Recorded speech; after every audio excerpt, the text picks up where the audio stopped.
श्रोताओं नमस्कार, एक बार फिर आप सभी का स्वागत है। जम्मू कश्मीर विधानसभा चुनावों के सिलसिले में आकाशवाणी के क्षेत्रीय समाचार एकांश जम्मू की विशेष श्रृंखला में, जिसमें आज हम आपको जानकारी देने जा रहे हैं रामबन जिले के विभिन्न विधानसभा निर्वाचन क्षेत्रों के बारे में।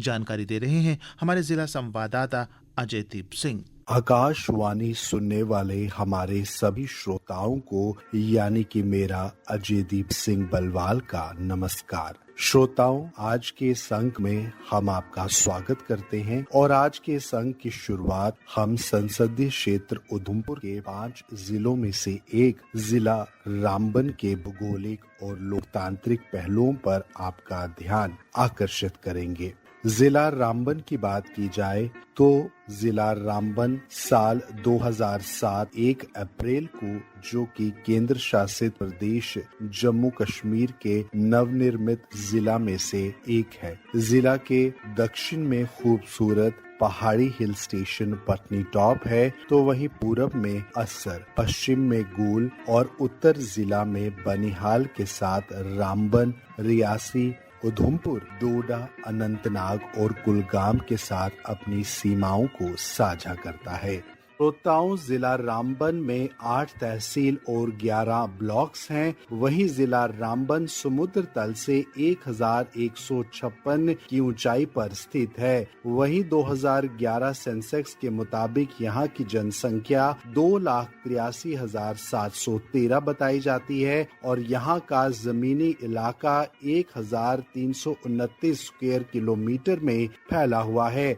जिला रामबन में ऐसे तो कई तरह के डेवलपमेंट प्रोजेक्ट चलाए जा रहे हैं, लेकिन अगर पावर प्रोजेक्ट की बात की जाए तो चिनाब नदी पर बना हुआ बगलियार डैम सबसे बड़ा डैम है। आपको बता दें कि 2009 में ये पूरी तरह से तैयार हुआ था और यहाँ पर बिजली पैदा करने की क्षमता 900 मेगावाट है। साथ ही साथ पर्यटन के हिसाब से भी जिला रामबन अद्भुत आकर्षण का केंद्र पर्यटकों के लिए रहता है। वहीं नील टॉप बनिहाल की बात की जाए तो शहर से 25 किलोमीटर दूर चमलवास गांव से होते हुए ये इलाका पड़ता है। दूसरी तरफ सर्वेधार की बात करें तो यहाँ पर मगरकोट से होते हुए 400 साल पुराना मंदिर आपको यहाँ पर मिलेगा, जिसकी अपनी ही एक मान्यता है और हर साल जून के महीने में यहाँ यात्रा भी आती है। वहीं पटनी टॉप की बात करें जो काफी ज्यादा प्रसिद्ध है, यहाँ पर 600 साल पुराना नाग मंदिर भी है, जहाँ पर लोग अक्सर नाग पंचमी के दिन पूजा अर्चना करते हैं और नागों को यहाँ दूध पिलाया जाता है। अगर बात शंखपाल मंदिर की जाए तो ये मंदिर बेहद ही ऐतिहासिक है, जो सनासर से 5 किलोमीटर की दूरी पर मौजूद है। इसकी विशेषता ये है कि इस मंदिर में जो पत्थर लगे हैं वो बिना किसी जोड़ के आज भी मजबूती से खड़े हैं और हर साल यहाँ पर छड़ी यात्रा आती है और शंखपाल मंदिर में भगवान के दर्शन करती है। दर्शकों, यूं तो जिला रामबन खूबसूरती से लबरेज है, लेकिन जिला रामबन के अगर ऐतिहासिक नाम की बात की जाए तो जिला रामबन का असली नाम नाशबाद था, जो बाद में रामबन पड़ गया। रामबन इलाका जम्मू से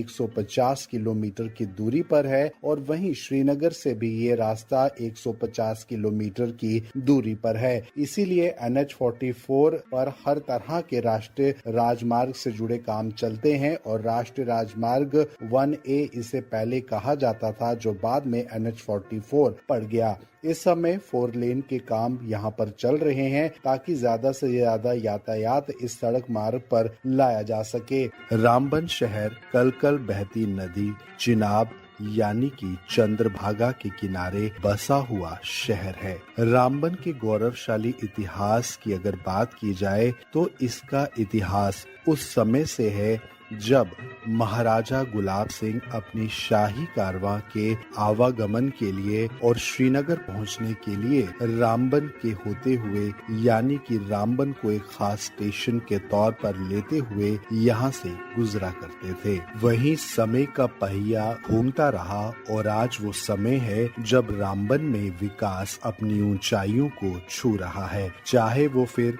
सड़क निर्माण से जुड़े कार्य हों या फिर कश्मीर से मंगलदान तक ट्रेन का सफर। रामबन के इतिहास और गौरवशाली कल्चर के बारे में अगर बात करें तो रामबन के रंगीन थाली डांस को कोई कैसे भूल सकता है। जी हाँ, रामबन का रंगीन थाली डांस ग्रामीण लोगों के सदियों पुराने रीति रिवाज और जीवन शैली का एक अद्भुत नमूना है। तो वहीं रामबन के GI टैग सुलई हनी की बात की जाए तो आज ये शहद पूरे विश्व भर में अपने GI टैग को लेकर मशहूर है। श्रोताओं, जिला रामबन में 2 विधानसभा क्षेत्र हैं। एक रामबन असेंबली कॉन्स्टिट्यूएंसी 54, वहीं दूसरी तरफ बनिहाल असेंबली कॉन्स्टिट्यूएंसी 55। साल 2014 में जब चुनाव हुए थे उस समय विधानसभा चुनावों में कितने पुरुषों और कितने महिलाओं ने अपना मतदान दिया, आइए जानते हैं। रामबन AC 54 में पुरुषों की संख्या 46,366 थी, वहीं महिलाओं की संख्या 39,754 थी, जिसमें थर्ड जेंडर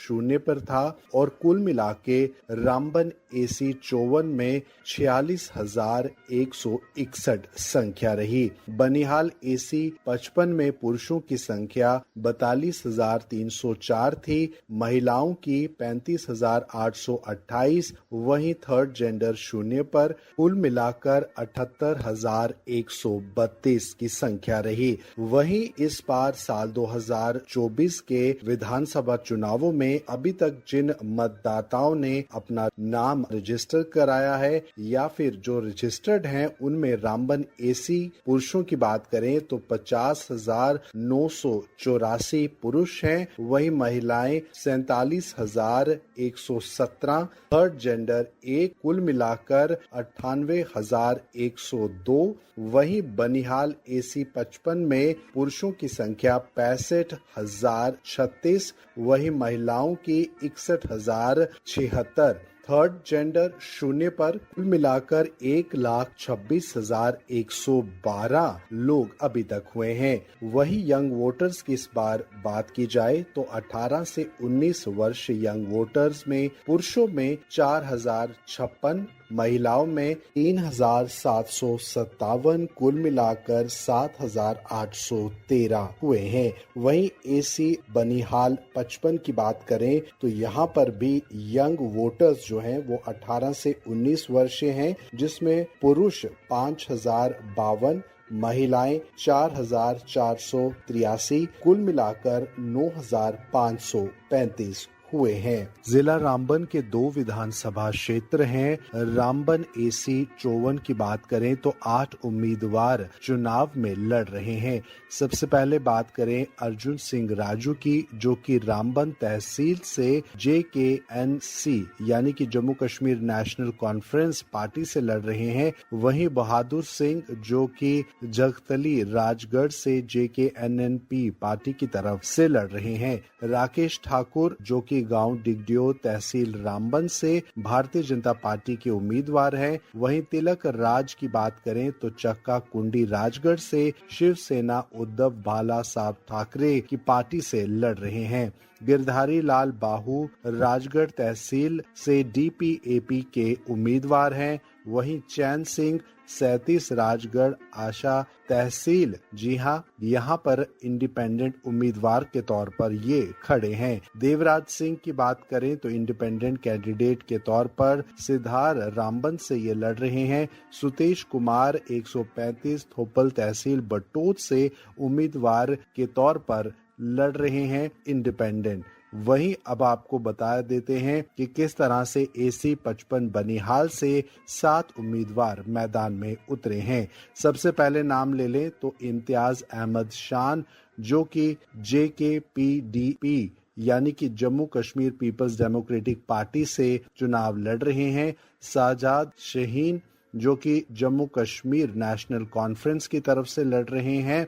वहीं तो आपको बता दें कि मोहम्मद सलीम भट्ट भारतीय जनता पार्टी की तरफ से चुनाव में उतरे हैं। मुदस्सिर अजमत आम आदमी पार्टी की तरफ से, विकार रसूल वानी इंडियन नेशनल कांग्रेस की तरफ से उम्मीदवार हैं। साथ ही साथ यहाँ पर बशीर अहमद शान की बात करें तो वो भी इंडिपेंडेंट उम्मीदवार के रूप में खड़े हैं। मुंजर अहमद मलिक जो कि इंडिपेंडेंट इंडिपेंडेंट कैंडिडेट के तौर पर बनिहाल से लड़ रहे हैं। वहीं 375 इस बार पोलिंग स्टेशंस रामबन में बनाए गए हैं। रामबन लोकसभा चुनावों की अगर बात की जाए तो बीते समय में लोकसभा चुनावों के दौरान 62.42% रामबन जिले से वोटिंग परसेंटेज रही, जो अपने आप में एक बड़ी उपलब्धि थी। साथ ही साथ जिला रामबन में इस समय मुख्य तौर पर जो पार्टियां मैदान में हैं, जिनके बीच में चुनावी जंग देखी जा सकती है, वो भारतीय जनता पार्टी और जम्मू कश्मीर नेशनल कॉन्फ्रेंस के बीच एक बड़ी टक्कर है। साथ ही साथ कांग्रेस की बात करें तो कांग्रेस भी एक बड़ी टक्कर के रूप में भारतीय जनता पार्टी के समक्ष उत्पन्न हो सकती है। तेज गति के साथ हो रहे विकास के बावजूद भी यहाँ के लोग अपने मतदान का हक नहीं भूले और अब वो समय आ चुका है जब साल 2024 में लोग अपने विधानसभा चुनावों के लिए अपने मतदान का अधिकार का इस्तेमाल करने जा रहे हैं। आइए चुनावों को लेकर हो रही तैयारियों से जुड़ी बात सुनते हैं रामबन जिला के डिस्ट्रिक्ट कमिश्नर और डीईओ बशीर उल हक चौधरी से। देखें, इसमें जो हमारा इस बार का जो असेंबली का जो इलेक्शन है, उसके लिए 3-4 चीजें जो होती हैं, जो मेन तैयारी में आती है ब्रॉडर कैटेगरीज में। सबसे पहले ये होता है कि हमारे पोलिंग स्टेशन जितने भी हैं और इलेक्टोरल रोल जो है वो तैयार हो जाना चाहिए। तो हमारा इलेक्टोरल रोल जो है वो तैयार हो चुका है और उस तैयारी के बाद कमीशन ने हमें अप्रूवल दे दिया कि आप इसका प्रिंट आउट करके एज पर इलेक्शन कमीशन ऑफ इंडिया की गाइडलाइन जो है वो जिस जिसको डिस्ट्रीब्यूट करना है वो डिस्ट्रीब्यूट कर दें। This is number 1 part. Number 2 part के हमारे जो पोलिंग स्टेशन हैं, उन पोलिंग स्टेशन में मिनिमम एश्योर्ड फैसिलिटीज जो है वो होनी चाहिए, जिसमें पानी होता है, बिजली होता है, लाइट होती है, फर्नीचर होता है, रात के रहने का इंतजाम होता है। क्योंकि जो भी पोलिंग पार्टीज हैं, जब हम उनको यहाँ से डिस्पैच करते हैं अलॉन्ग विद ईवीएम, तो वो जाके पोलिंग स्टेशन पे ही रुकती हैं। तो वहाँ पे उनके खाने का, पीने का, बेडिंग का सारा इंतजाम जो है वो वहाँ पे कंसर्न बीएलओ करता है और उस बीएलओ को जो है उसका जितना भी एक्सपेंडिचर होता है वो कमीशन जो है वो उनको प्रोवाइड करवाता रहता है। तीसरी चीज ये रहती है कि हमारा जो ट्रांसपोर्टेशन प्लान रहता है, कम्युनिकेशन प्लान रहता है, रैंडमाइजेशन जो रहती है। जैसे मैं बताना चाहूँगा कि हमारा रामबन डिस्ट्रिक्ट जो है ये फेज 1 में इलेक्शन इसका हो रहा है, जिसको 18 सितंबर 2024 को जिसमें पोल डे होगा, जिस दिन वोटर्स जो है अपना वोट कास्ट करेंगे। तो उसके लिए जो है ईवीएम की रैंडमाइजेशन जो है एज पर कमीशन की गाइडलाइन आज जो वो होनी थी, तो फर्स्ट रैंडमाइजेशन आज हो गई है, जिसमें हमारी मशीन जो है वो एसी वाइज डिवाइड हो जाती है, मतलब कि असेंबली कंस्टिट्यूएंसी वाइज। तो मैं बताना चाहूँ रामबन में 2 असेंबली कंस्टिट्यूएंसी हैं, रामबन 54 और बनिहाल 55। तो ये रैंडमाइजेशन हो गई है। तो हमारे यहाँ पे 2 स्ट्रांग रूम है, एक तो डीसी ऑफिस कम्प्लेक्स में है जो 54 रामबन के लिए होगा, दूसरा government higher secondary school Banihal है जो बनिहाल कंस्टिट्यूएंसी के लिए होगा। तो जितना भी डिस्पैचिंग हमारी या distribution of EVMs to polling parties जो हैं वो रामबन से भी होंगी और बनिहाल से भी होंगी। और उसके बाद जिस पोलिंग हो जाएगी तो जो पोल्ड ईवीएम है उन सब का कलेक्शन सेंटर जो है वो डीसी ऑफिस रामबन कम्प्लेक्स होगा, क्योंकि जो भी काउंटिंग हमारी जो है होनी है जिस डेट को, वो डीसी ऑफिस रामबन कम्प्लेक्स से ही होगी। श्रोताओं, हम उम्मीद करते हैं कि आपको आज का ये अंक पसंद आया होगा और जिला रामबन से विशेष तौर पर उन तमाम जानकारियों को इकट्ठा करके आप तक लाए हैं ताकि आप भी जिला रामबन के बारे में जान सकें। फिलहाल मुझे दीजिए इजाजत, नमस्कार। तो श्रोताओं, ये तो थी जानकारी रामबन जिले के विधानसभा निर्वाचन हलकों की। आज के इस कार्यक्रम में बस इतना ही। अगले कार्यक्रम में हम आपको एक और जिले की ओर ले जाएंगे और वहां के निर्वाचन क्षेत्रों के बारे में विस्तृत जानकारी देंगे। तब तक के लिए इजाजत दीजिए, नमस्कार। इस कार्यक्रम को तैयार करने में तकनीकी सहयोग दिया पल्लवी मेहरा ने। आलेख एवं वाचन स्वर जगमोहन शर्मा, परिकल्पना एवं मार्गदर्शन एन गुलशन रैना और प्रस्तुति आकाशवाणी के क्षेत्रीय समाचार एकांश की।